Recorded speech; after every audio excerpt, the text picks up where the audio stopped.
Good afternoon, welcome back to the action as we continue our last 16. Phil Harrison takes on Rob Wharne.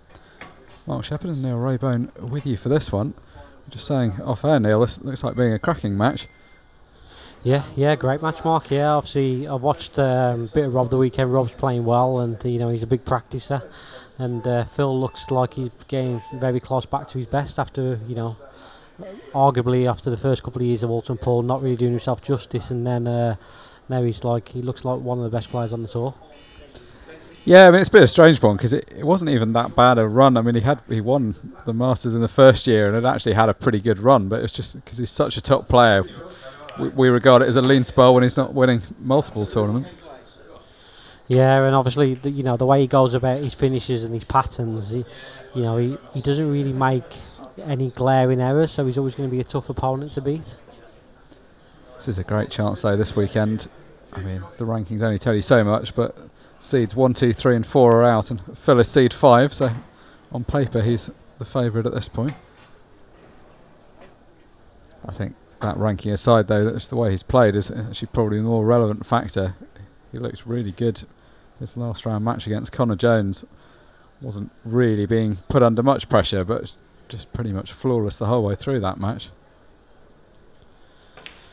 Yeah, I think he's just like he's just in a better place in himself, in terms of his life, and obviously I think that's probably showing more on the table. And he just looks complete comfortable with his game and his mental side really. Yeah, there's just no obvious weaknesses, are there? He always goes about things the right way, keeps the game very simple. Never really looks like he's under much pressure. I mean, you see the head shake we've talked about for years, and he often looks disappointed, but it doesn't really seem to impact the actual quality of play. No, not at all. And I think obviously with the shot clock as well, especially when he goes to the last part of the match, you haven't really got time to get disappointed really. So he can't kind of beat himself up if he does play a bad shot. He's kind of just probably helps him in a way.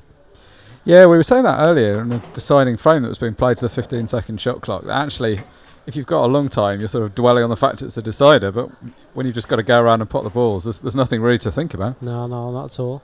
And obviously he's going through this finish where they'll probably pot this red now and take the last red in the same pocket.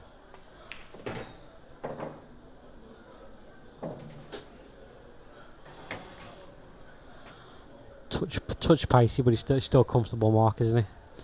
Yeah, if he finishes just a little bit straighter, he can just stun for the black, but he's going to have to go a slightly longer route. Should still be okay though. Played that nicely. The two players, Rob Wharne is obviously the more sort of fluent and attacking, but is more prone to an error, whereas Phil is just so relentless, you're just not really expecting any mistakes.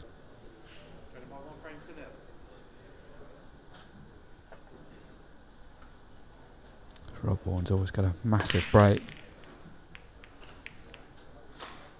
Actually seemed to control that pretty well. The cue ball you saw come back in a straight line, but no luck with potting anything. No, he hit them well. Like you say, cue ball comes straight back up the middle of the table. Yeah, just unlucky really. What I have noticed about Phil's break recently, I don't know if you noticed much, Mark, but he doesn't seem to hit them very hard, but he times the break so well that they're just kind of going everywhere. Like he doesn't look like he's hitting it. He looks like he's hitting it like a lot less pace than would say that Rob hit his break, but they're just getting such good splits all the time, and the cue ball's not really moving very far. In terms of the white's not flying around the table when he breaks, just coming straight back in a line. Yeah, I couldn't agree more, and it's kind of an example for everyone. As we see 3 balls raining in, it's kind of an example for everyone in. You don't have to be all about the pace. I think a lot of players that struggle to hit the break hard focus just on hitting it harder and harder, and that's their only measure. But actually, there's a good number of players on the tour, and Phil is definitely at the top of that list, who it's all about the timing and the connection, and actually that, it turns out, seems to yield much better results. Yeah, definitely, and like you say, the quality of the connection is as important as obviously the pace you can put into the cue ball. And of course, when you optimise for the quality of the connection, as we see him connect nicely with that cannon, so that you don't lose the cue ball as much as if you're really putting the pace into it. Yeah. Doesn't quite come out as far as he wanted that yellow. It was quite a good shot from where he was to make that angle, but he's just done with it, bumping an inch or two further. Yeah, it was a good shot. It's good, good vision, and yeah, like you say, it's just not come out quite enough. So he's still got a bit of work to do now.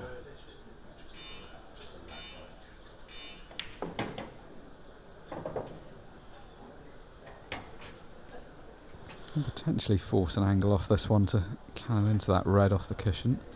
Yeah, I looked to pot this yellow and force the white off the top rail and dislodge the red. He wants to hit the red and not the yellow.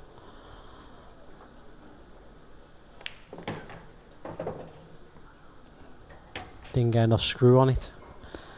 Yeah, that's an annoying one, isn't it? You start with a bad situation and then you play a fairly good shot and make it worse. He just needed to get a bit deeper into the ball. Yeah, and obviously the way he's laid out now with the 3 yellows left, he's going to have to pot the one in the middle, leave an angle on the yellow top right, and then play into it last ball, which obviously as a pool player you don't want to do because you've got no other options because you need to land on it as well.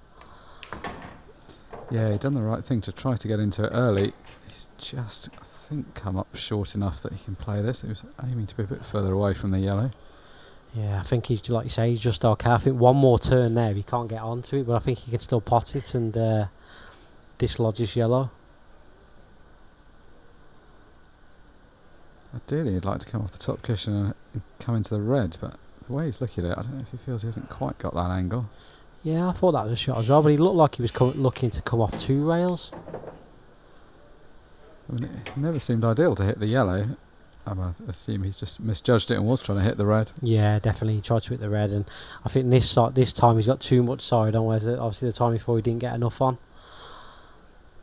As it is, he's put himself in a really horrible snooker here. He's got the white frozen to that red.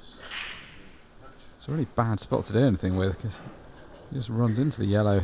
It's not really going to achieve very much. I mean, would have been better to hit it, but I'm not sure it's actually going to make that much difference to the outcome. Yeah, I think he just he was so tight to the red then he couldn't really he just kind of threw that frame away, hasn't he, really?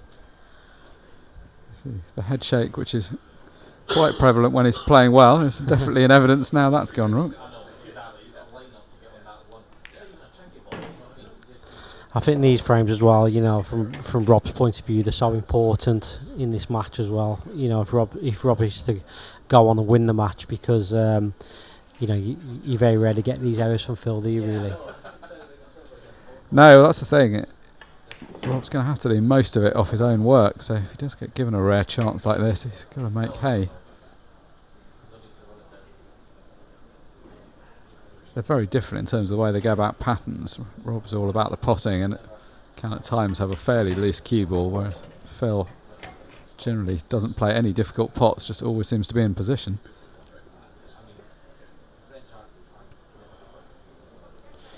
He just play this for a bit of running side now.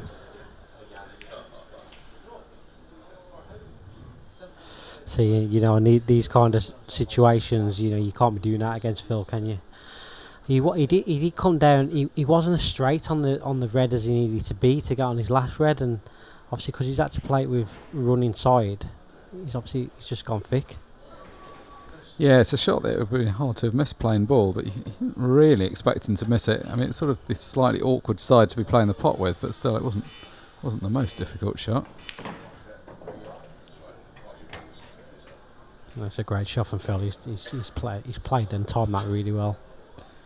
Yeah, and the way this frame's turned out, it's so much worse for Rob than if Phil had just cleared up the first time. He wouldn't have had anything to worry about then. Yeah, like mentally, it's like you say, it's he feels like Phil's won 2 frames there because obviously as soon as Phil made the foul, Rob's fully expected in his own mind he needs to win the frame as well. So what I've noticed is he doesn't hit the break very hard, and the white just comes back in like a slow action. It seems to go everywhere, the balls. Oh, there we go. Commentator's curse. They've only moved.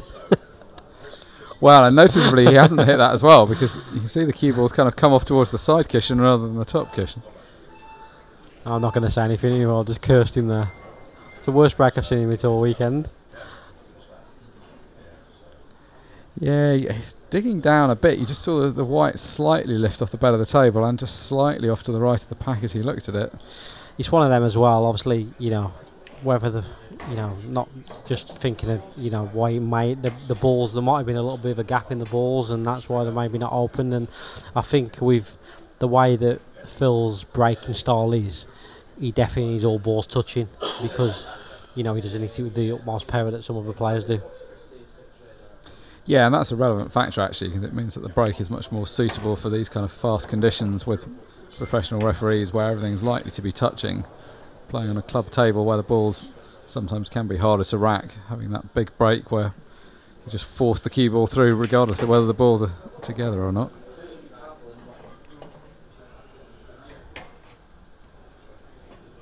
Sometimes as a player though, obviously he's disappointed he didn't pot off the break there, but Rob's chasing a bit of a finish here, and obviously you don't want to be chasing 2-0 down as well, so sometimes you can work it to your advantage. Yeah, I mean certainly if you want a dry break you don't want to split the balls perfectly. These were a bit clustered. Rob's definitely the kind of opponent as well where he's going to go for a clearance. I mean, not that Phil had any choice in that, but he's the kind of opponent where you might choose to leave him a finish and see if he chases after it. Yeah, they weren't too bad actually. I didn't actually realise that yellow went past the red and the 8 into the centre. Obviously, thought he had to play a really good shot to get on that. So yeah, they weren't too bad at all. Just got to be careful of when he pots his yellow in bottom right now, he doesn't snook himself in the red near the rail. Like that. Yeah, it was the previous shot that was the mistake, wasn't it? Because he should have been a lot straighter on that yellow, and then, as you say, brought that red way into play. Yeah, that red was always a danger there because obviously the way the cue ball was coming off the bottom rail, and yeah, that's obviously it looks like there's another frame that's potentially go away from Robbie in there unless he kind of flukes the ball. Yeah, it's one of those spots where anything short of potting the ball isn't going to be great. He's going to have to come on and off the right hand side cushion to hit it off one cushion, but then he's also going to have to knock the black off a cushion if that's going in anywhere.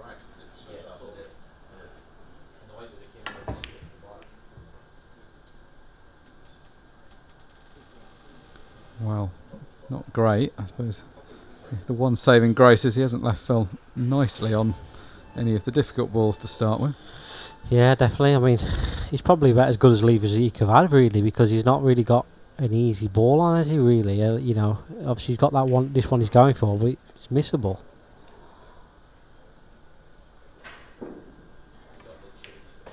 Played it well though, and confident.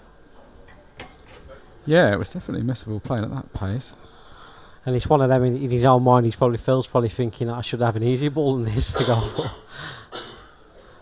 This frame's going to be all about the two balls at the bottom of the table. If he can land nicely on those, everything else will be simple. He's slightly underscrewed there because he's going to leave a bit more angle than what he wants on the red on the bottom rail now. So just flicking on a bit of side just to widen the angle away from the cushion to leave a shot. Could have elected to go away and come back, but it just wasn't ideal because there's nothing near it. Really wanted to clear the two at the bottom of the table first. Let's judge that well. Yeah, good shot.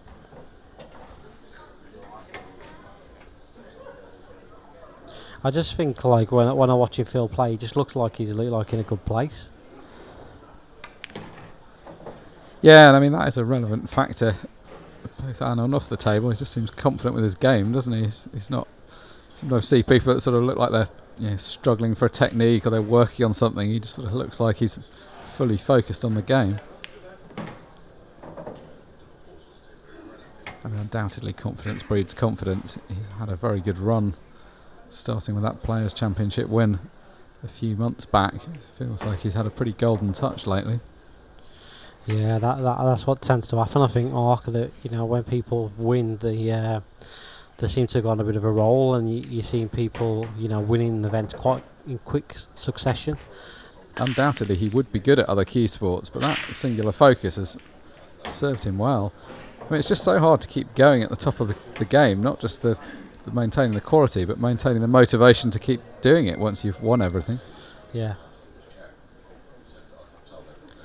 You were correctly reminding me before we started that Phil won event 9 last time we were in Blackpool. Beat Dave McNamara 8-4 in the final for his first Pro Series title.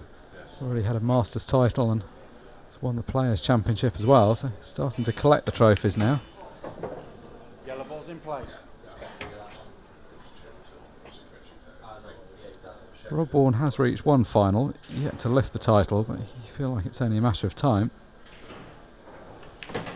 Yeah, it's tough, isn't it? You know, it's tough to even go deep in these events really and get semis and final. And I just think sometimes you know you're just kind of destined to win if it's your turn, it's your turn kind of thing really. Because there's not really much between a lot of the players.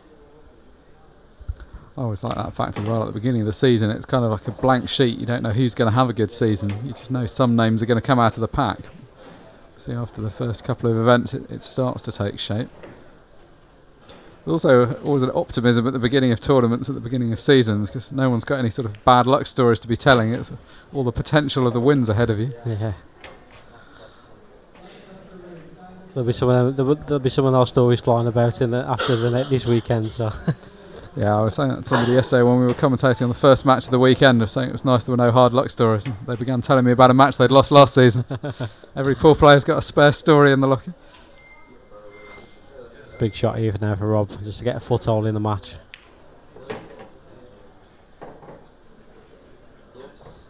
It obviously goes. He's checking if it goes, we must go. Yeah, I mean, surely. It doesn't really look like it does from that angle, but it must from the way he's played it. And all credit to Rob. He's been frozen out of the table, partly by his own mistakes early on, but... Well, there you go. We didn't talk about the quality of the break before he hit it, and that time turned out a bit better. Yeah. He didn't hit him very, you know, like I said though again, he didn't seem like he hit him that hard, did he really?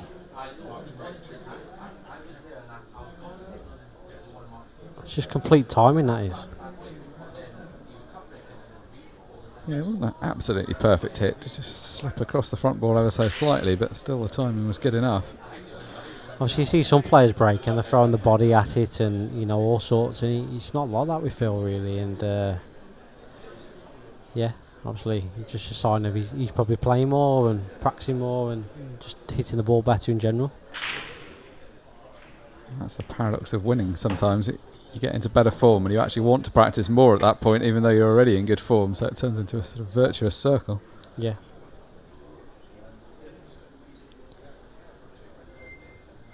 Obviously the key ball in this frame is the red and yellow together at the bottom right corner.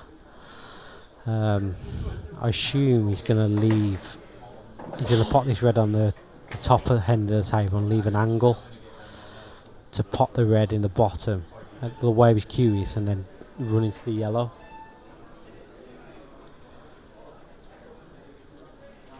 And you can't really see where he can go wrong really, because you know, worst case scenario, he flicks off the yellow the other side, but he's got the red over the other corner, hasn't he? Yeah, that's going to be where it goes wrong if it does go wrong, because he'll be on the ball in all likelihood to the bottom left, but if you play the cannon and do get the wrong side of the yellow, you can potentially just tie the balls up further on the right hand side and then no route back to them.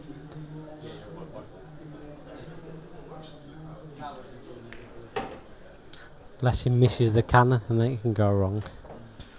Yeah, I mean, sort of same difference here, isn't it? I mean, he was dead straight. He could screw the ball along the bottom rail. I think that's probably going to be a bit too high tariff, and certainly not possible if he's got any angle.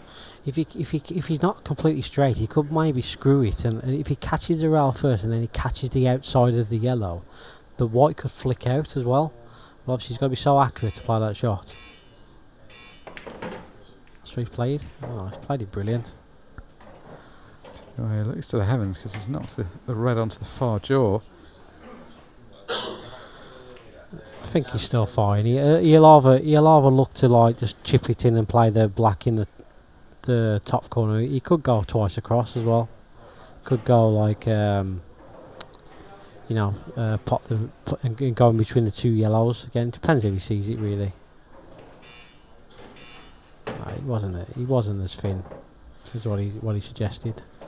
It's the trouble when you're in your chair and you try and read his body language. You're thinking, oh, this is good. Maybe he's made a mistake, and just carries on.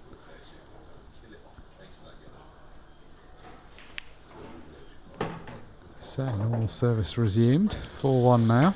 I mean, it's always a nice problem to have, isn't it? If people come here to play pool, you play lots of pool, it's usually a good sign. Yeah, it's a nice problem, yeah. Balls fighting to the pocket. One of them does drop in. Good break. I think as long as the yellow goes past the red, bottom right, then he'll be going yellows. Yeah, it's a pretty nice layout. One of each colour down. Still obviously an open table. Whatever he pots next chooses the colour. Must be tight though, because he's looked at it a few times now.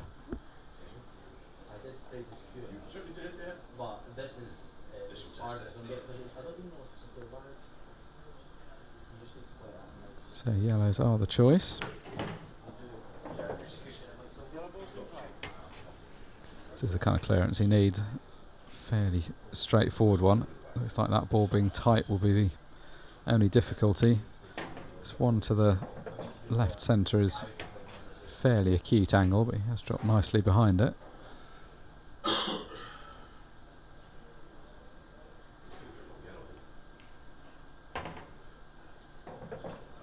kind of shot top pros are very reliable with. It's actually quite tight from the angle he was at. Didn't really look it from the way he played it though. Yeah, it's a good shot. Yeah, he's a little bit awkward now. He's not got the best angle on this yellow at the bottom.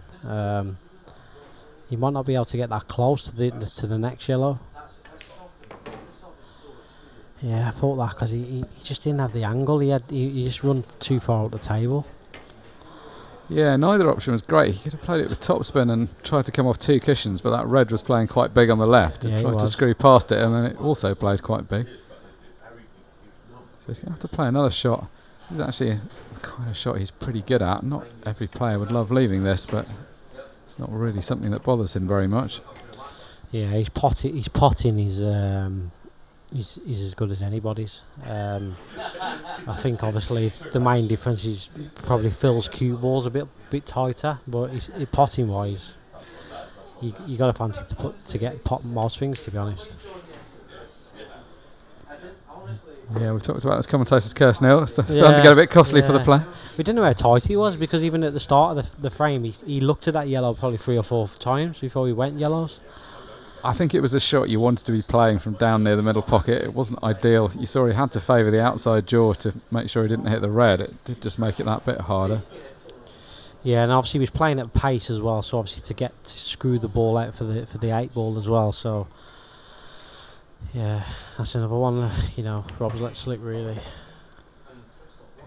Phil Harrison's been living right recently, because he's had so many of these this weekend. This was the absolute story of his last round match with Connor Jones. Connor just kept getting in, would pot a few balls, and then would hand over this kind of position, and Phil would just have to clear up. Although this one has gone temporarily wrong. Yeah, he didn't get enough screw on the cue ball. He wanted to screw down the round and dislodge that, and he was always on the other red. But in this rule set, he's not the end of the world, because he can just play a snooker. Yeah, I mean, it doesn't actually really matter that much. He can kind of, just thinking maybe that rolled slightly, it doesn't matter. He could sort of go for that almost as a pot. If it goes in, he can play a snooker off the other ball. If it doesn't, that's fine as well. Because Rob's going to move the yellow for him anyway, unless he flukes it.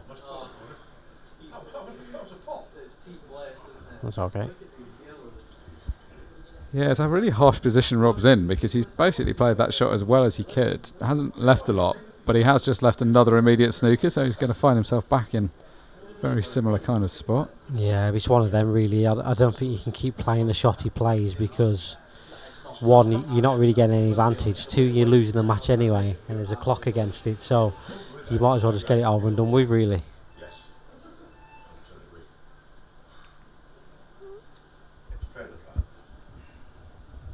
That's a better shot, because the yellow still goes now, but the red doesn't go. So that's Rob's played a good shot there. Yeah, and it's also no access to the top of the table, so no choice but to play this one down this end first.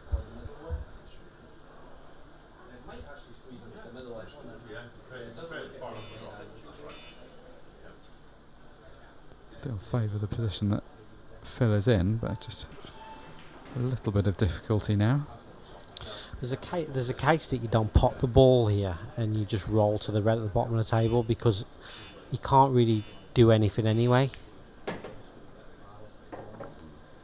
Yeah, I'm with you on that, because you don't really mind Rob knocking that yellow out, because anything short of potting it, which wasn't likely from there, would have been a problem. This is fine though, of course, as well. And the thing is, if he rolls to the red at the top of the table, say for example, Rob can use the side rail and cut the yellow in the corner pocket. So if he plays a snooker here, there's a chance Rob could pot it. Whereas I think if he rolls to the red at the bottom, you couldn't double it or anywhere or do anything with it. Like Rob could pot this now, because you could definitely go off the side rail and hit the yellow and pot it. Yeah, this frame has changed a bit, because he could pot it, and I think there are more good leaves. I mean, it's not going to be super easy to leave it safe, but if the white was to end up down this end of the table, it's not absolutely guaranteed to leave a pot, even if he misses the yellow. Yeah, this is what he's looking at though, off the side rail. I'm surprised he's not playing that shot off the side rail, and I'm not sure about that one. I think also, to the extent there was any ambiguity, you've kind of got to err on the side of it not being a foul, because you've got to be able to see that it definitely was in order to call it. Yeah, I agree. Yeah, I mean, first glance I thought it was rather than yellow, but unless it's like clear cut, it's hard to call it, isn't it?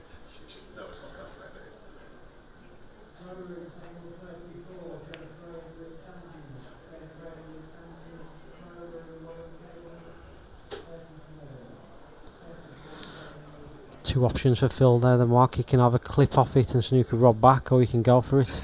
But he's going to leave whacker a whack. That's it. Yeah, now it's in the kind of position where you can have a proper hit at it as well. Where it was kind of tied up, there was no real prospect of fluking it.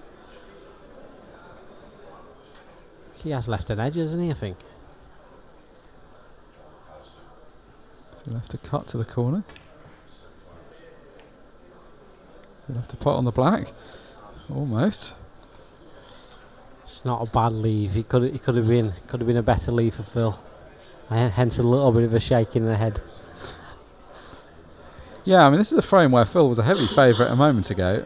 That tactical shot slightly turned it around, the foul that wasn't. Now Phil's got to be a bit careful.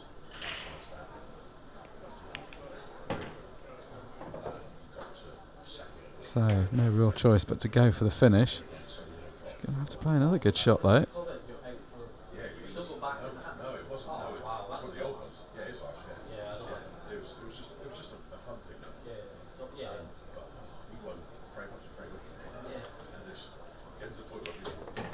It's not the kind of shot that he's best known for, but he is actually quite steady with the long game. He just doesn't seem to need it very often. Yeah, and I think that's because his cue ball's so good that you don't really see him pulling out big long pots, because he's, like you said, I think you said earlier, he's always on everything, isn't he? Yeah, I mean, I don't think there's anyone in the game that makes it look simpler from the point of view of just never looking like he's on a difficult finish. That's a frustrating frame for Rob to lose. Then he has to leave a long red after that, knowing if he misses it, Rob's yellow is on.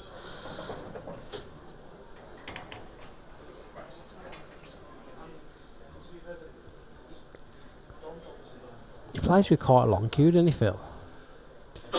Yeah, given that he's got a kind of a compact style and he's not the tallest guy.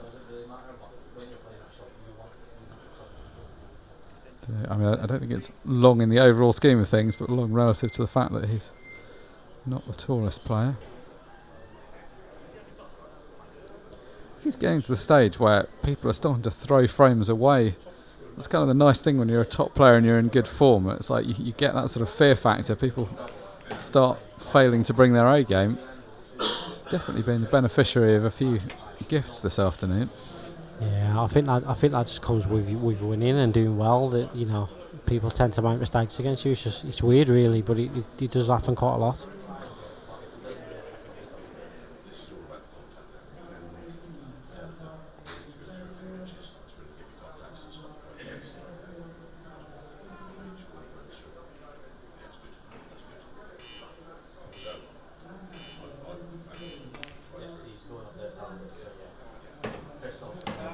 Well, that had everything going on. Yeah, Fluke the red, potted the white.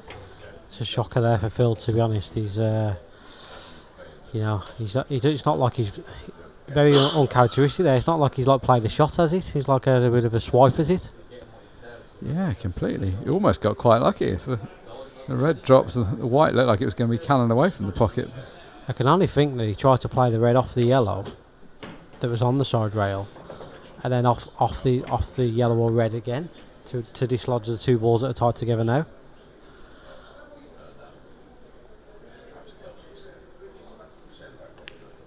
I think where the cue ball was though on his very first shot, obviously he potted the red and not the yellow, so it tied the red up. He couldn't really do anything else really because he was like naturally going into it and he couldn't get anything on the cue ball.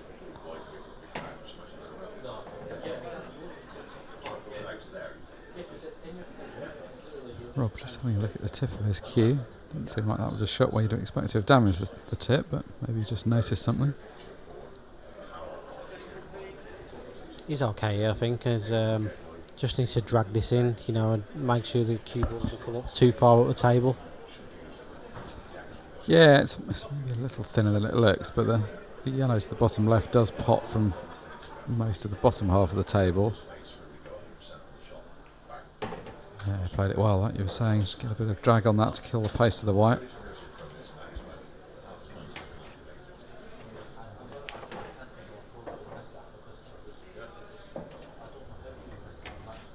So having given away a few gifts, he's finally the recipient of one. 5-2 now. Slight glimmer of hope, still a long way back from there.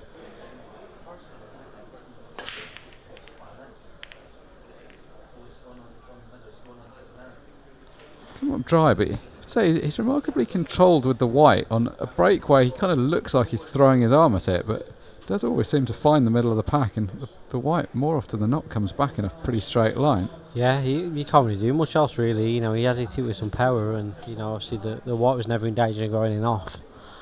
It's just yeah, obviously you need that bit of luck really to get a ball as well. Slightly messy spot here. We've got the 8 ball near the centre pocket. There's nothing right by it, but it's in one of those positions that could become a problem later on.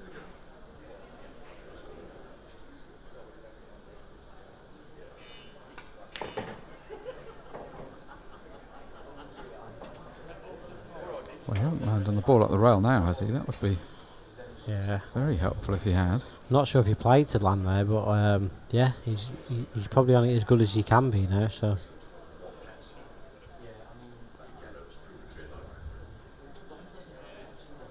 it's not a very appealing shot, but you wonder if he's going to get a better shot at it. yeah, definitely, and yeah, Rob's yellow's tied up there as well. Even if he does miss it, good shot. Oh, that's a really... Oh, wow, that's unlucky. That's a really well hit shot. Unfortunate cannon.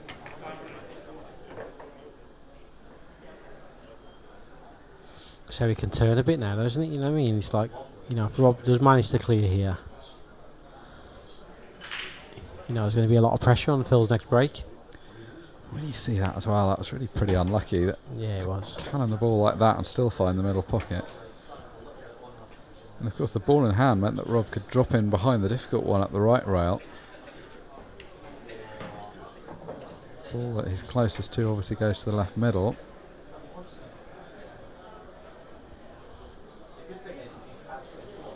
Yeah, I think the yellow next to the red goes in the right middle as well, past the 8 ball. That would have been tough to get on if it didn't. Looking good value now for 5-3.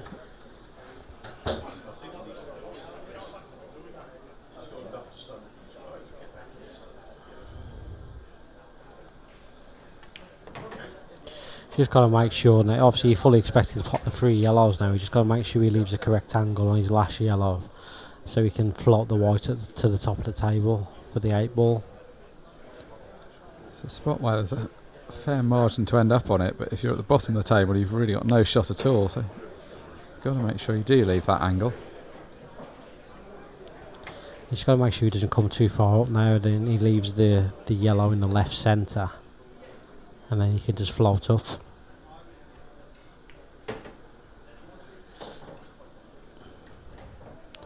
I think he's okay, isn't he?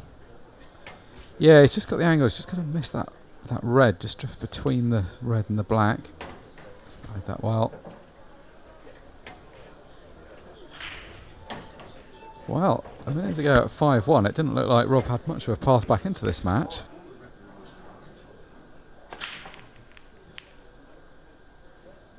Let's try.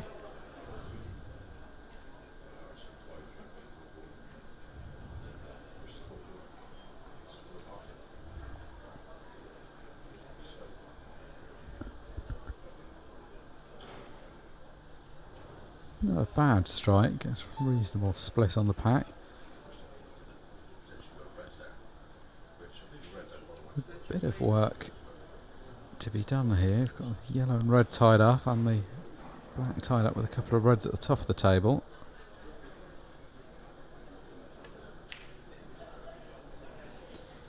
And having hyped up what a good potter he is, he lets himself down with that one. Yeah, I think he's missed that as well. Like, you know, thinking, you know, he's still got a bit to do. I think sometimes that you tend to do that. You tend to miss a ball because you think, you know, I've still got a lot to do here even to get out. You know, because those two reds at the top of the table near the 8 ball, not easy to get rid of, really. That's a clever shot from Phil because he ended up nicely on the one down the rail, but also he's knocked a couple of yellows safe, just in case that becomes useful later on.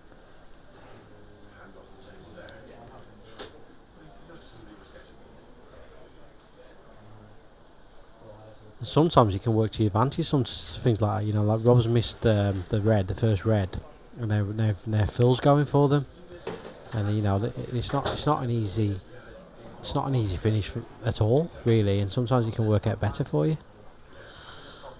You can tell from his body language he was hoping to get past that red. He's now left with a much more difficult next shot.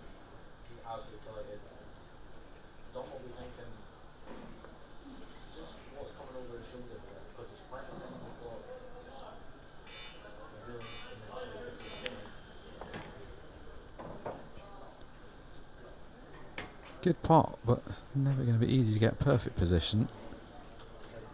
He's now got more angle than he really wants on the ball to the left corner, which is going to make it hard to hold for the one to the right corner. Plus, he's still got the issue of the two balls at the top of the table. He's definitely odds against. He's definitely odds against to clear these up, to be honest. He may even be looking to pull back now because he realises how hard the finish is. He's just going to snoop him beyond the 8 ball. Always best to pull out early if you are going to stop a clearance. Yeah. For a moment he thought he'd left the ball to the left centre, but the red's now got in the way of that one at least. Can you see the potting angle of the one to the right corner? Well, he could, but gets away from him.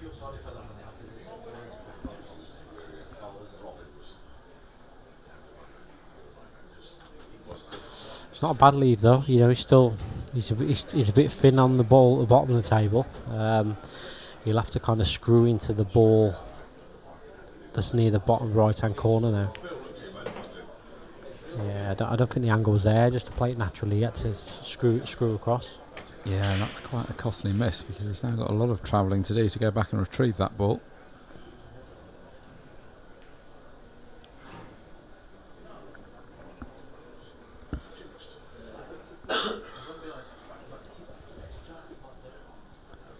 At the stage where there's so many more yellows and reds on the table, it's not really easy, even that feasible to bail out of this clearance. That's an awkward angle. He could have done with more angle, ideally, so he can just screw down the table, or if he was the wrong side, he'd rather have more angle than be just off straight. Yeah, it's a tough finish, and that's what I said. You know, when Rob missed that first red, it kind of played to his advantage, really, because it committed Phil for going.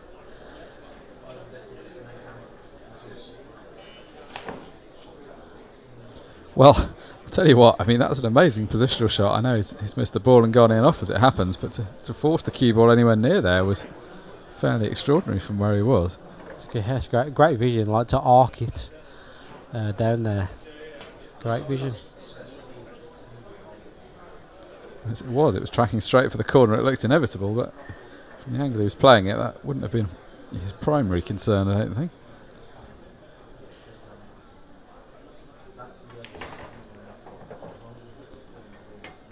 Not perfect, went straight after the difficult ones, but could have done with coming into that with a bit more pace. There's an argument there as well that Rob could have played the loss of turn there, and just position the white in a way where he just plays the yellow onto the red of the corner and snooker Phil again at the one at the bottom. Phil's probably over the moon. He's going for these, to be honest with you, because this is the only way Phil's going to win the frame. Yeah, that's a very fair point, and the reds are hanging quite invitingly if he does miss. I definitely think he should have played a loss of turn there, especially where the other red was at the bottom of the table as well.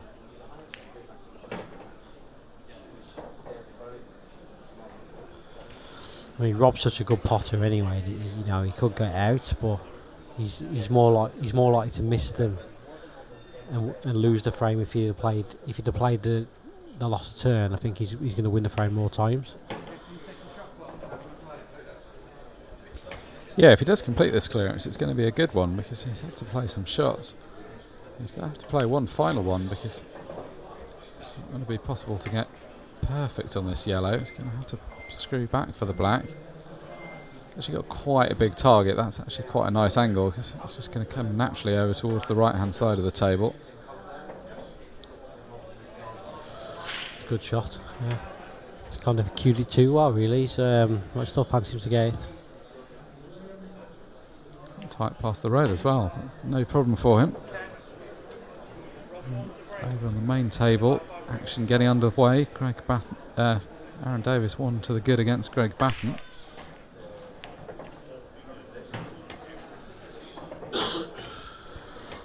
Great break there from Rob. Yeah, the momentum's all with Rob at the moment.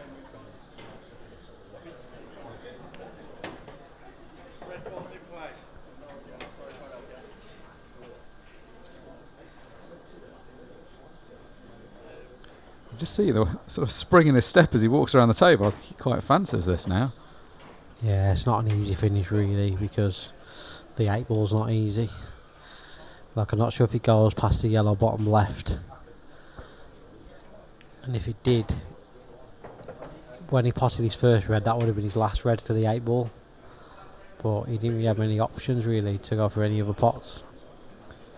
So you're going to have to try and screw down the right hand side cushion, leave the ball on the right hand side for the middle, I think, and then one bottom left last as a means of getting the black out.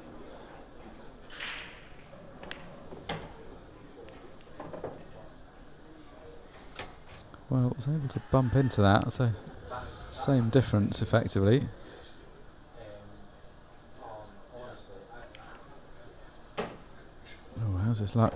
Don't really want that cannon because now, even though it's an easy pot on the red, it's not a particularly easy path to get nice on the black. Well, maybe it does pass the yellow. Yeah. It looks tight though. It looks very tight. If you play it pocket weight, you can just about brush the cushion. Oh well, trying to play it off the yellow. I think he did, or maybe just I think he did, trying to get past. Seemed to play that very quickly. I suppose it's the nature of the phase of the match we're in. The shot clock does catch up with you pretty quickly. Based on that then, it looks like when he had 2 reds left, I think he tried to screw the red in the bottom right hand corner and then land on the bottom rail so that he could pot the last red and screw up the rail and dislodge it. Because I doubt it very much he would have gone for the clearance knowing he had to play the black off the rail off the yellow. Oh, definitely. Yeah, I agree. I think he was definitely trying to use the ball bottom left, but cannoned into it in such a way that he didn't leave that shot. And this is a real lifeline for Phil, because for all the world it looked like he could have ended up 5-all from absolutely nowhere, which would have been pretty difficult to deal with. Great chance now to go 6-4 up.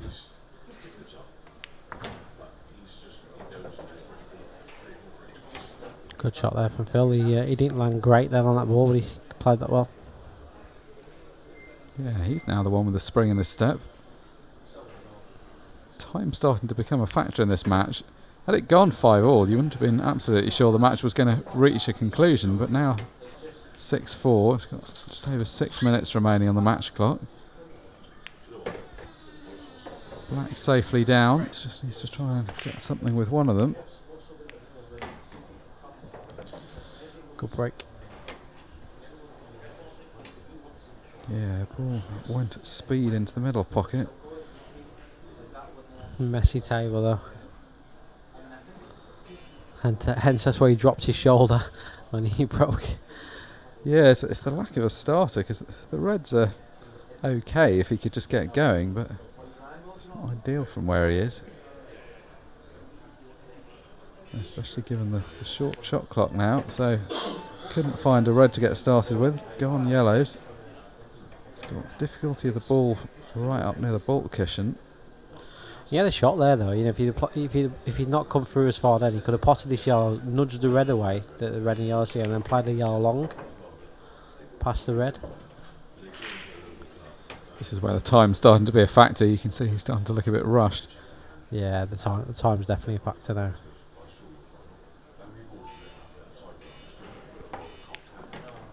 Oh, he's hit that well.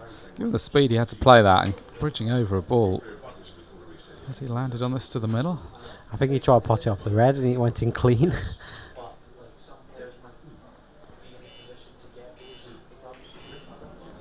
Just hearing the pips every time. Wow, what a shot there. Just had to get down and hit that. He's just basically run out of time. He's going to need another one though. Another one, yeah. There may be another one after that. Well, this is going to be a finish if he manages to take this. He's going to have to travel all around the table, double the ball. Oh, it's not far away. Oh, how close was that? He's one of the best doublers though in the game. I think he was on that yellow as well. Wow, how close was that to winning the match? That would have been a great finish. So does Rob go for these, or does he play some kind of loss of turn shot maybe? I think he needs to play a loss of turn shot really, but obviously, you know, you're conscious of the clock, you know, you're behind in the match. But yeah, I think the right shot was to play the loss of turn, but he's obviously going because he didn't want to let the field to get. I was going to say he doesn't want to get back to the table, but he's going to have to play safety now.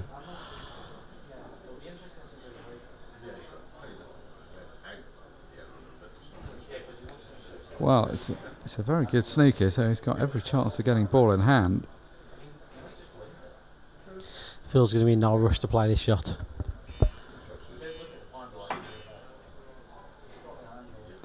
Decent effort from where he was.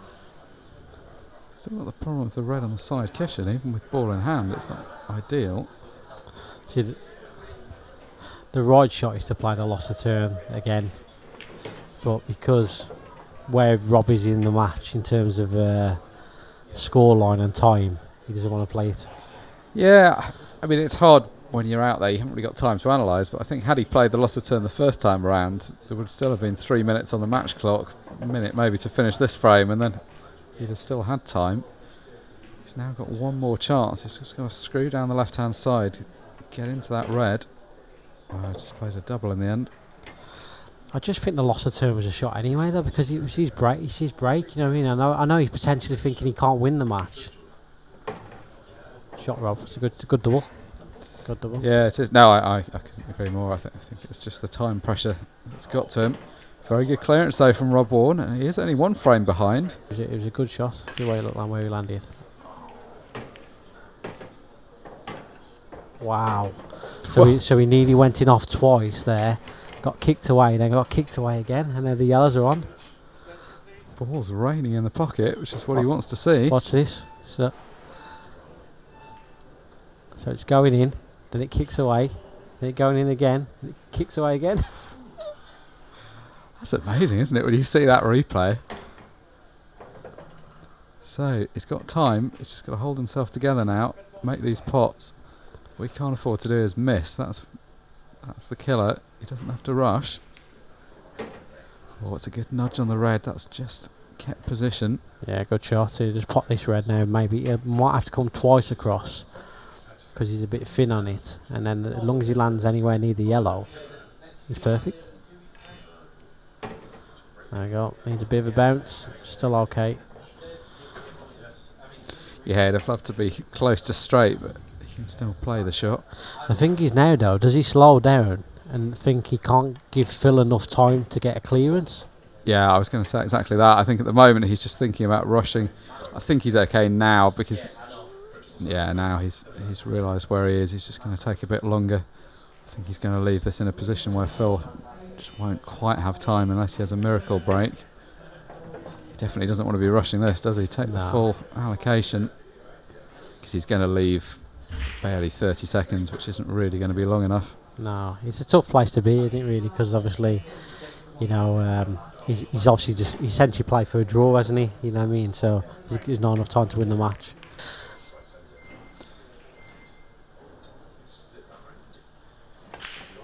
Yeah, I would say Phil's in the category of not looking like he loves them, but actually being quite good at them. So before that, he's got 30 seconds. Can he clear these balls up? There's no risk of Rob getting back to the table with enough time. So he hasn't got enough time, has he? He's only got 15 seconds Could do left. this. I think he's going to be just 10 seconds short. This is a valiant effort, though. Could do this, you know. Oh, he's sneaking himself. I think he was 5 seconds short. I think he had a chance there, you know. Great break from Phil. This could be a good time. Cue ball. Got to keep the cue ball still as possible. That's the key to a fast time. Bit of hesitation there. Yeah, had to adjust. Thought he had a ball to the middle, which he did, but just decided to get away from it in the end. It's still going to be a good time, though. Could go sub 20. Good time. Looks like it's going to be mid 20, 20 and a half, 20:41 on the clock in the arena. The referee will also have timed it. They'll compare to get the official time.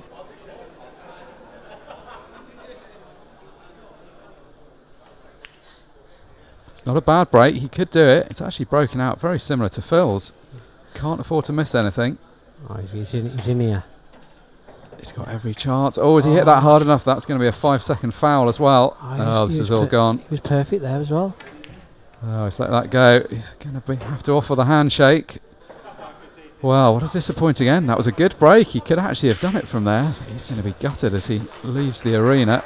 It was a great break, Mark. Yeah, obviously when he's broke and he's potted his first 2 reds, you think he's absolutely, you know, he's 100% going to beat 21 seconds.